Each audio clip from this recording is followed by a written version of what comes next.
January 7th, Job 9 through 11. Job 9. Then Job spoke again. Yes, I know all this is true in principle, but how can a person be declared innocent in God's sight? If someone wanted to take God to court, would it be possible to answer him even once in 1,000 times? For God is so wise and so mighty. Who has ever challenged him successfully? Without warning, he moves the mountains, overturning them in his anger. He shakes the earth from its place, and its foundations tremble. If he commands it, the sun won't rise, and the stars won't shine. He alone has spread out the heavens, and marches on the waves of the sea. He made all the stars, the Bear and Orion, the Pleiades, and the constellations of the southern sky. He does great things too marvelous to understand. He performs countless miracles. Yet when he comes near, I cannot see him. When he moves by, I do not see him go. If he snatches someone in death, who can stop him? Who dares to ask, "What are you doing?" And God does not restrain his anger. Even the monsters of the sea are crushed beneath his feet. So who am I that I should try to answer God or even reason with him? Even if I were right, I would have no defense. I could only plead for mercy. And even if I summoned him and he responded, I'm not sure he would listen to me, for he attacks me with a storm and repeatedly wounds me without cause. He will not let me catch my breath, but fills me instead with bitter sorrows. If it's a question of strength, he's the strong one. If it's a matter of justice, who dares to summon him to court? Though I am innocent, my own mouth would pronounce me guilty. Though I am blameless, it would prove me wicked. I am innocent, but it makes no difference to me. I despise my life.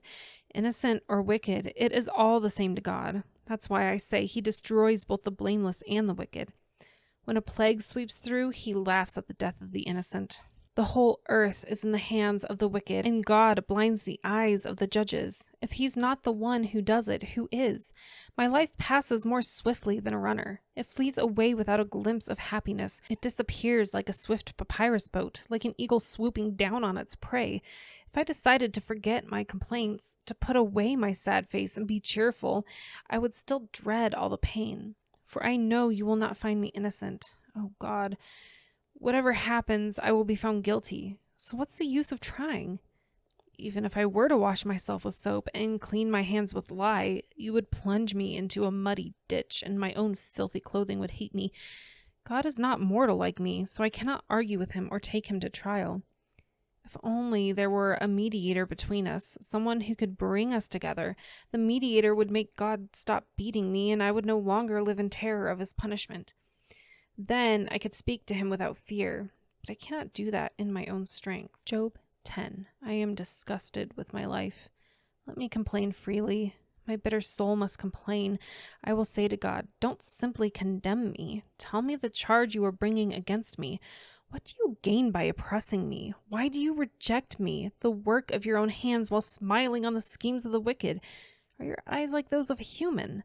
Do you see things only as people see them? Is your lifetime only as long as ours? Is your life so short that you must quickly probe for my guilt and search for my sin? Although you know I am not guilty, no one can rescue me from your hands. You formed me with your hands. You made me, yet now you completely destroy me. Remember that you made me from dust. Will you turn me back to dust so soon? You guided my conception and formed me in the womb. You clothed me with skin and flesh, and you knit my bones and sinews together. You gave me life and showed me your unfailing love. My life was preserved by your care. Yet your real motive, your true talent, was to watch me, and if I sinned, you would not forgive my guilt. If I am guilty, too bad for me. And even if I'm innocent, I can't hold my head high because I am filled with shame and misery. And if I hold my head high, you hunt me like a lion and display your awesome power against me.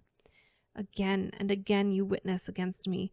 You pour out your growing anger on me and bring fresh armies against me. Why then did you deliver me from my mother's womb? Why didn't you let me die at birth? It would be as though I had never existed, going directly from womb to grave. I have only a few days left, so leave me alone that I may have a moment of comfort before I leave, never to return, for the land of darkness and utter gloom. It is a land as dark as midnight, a land of gloom and confusion, where even the light is dark as midnight. Job 11.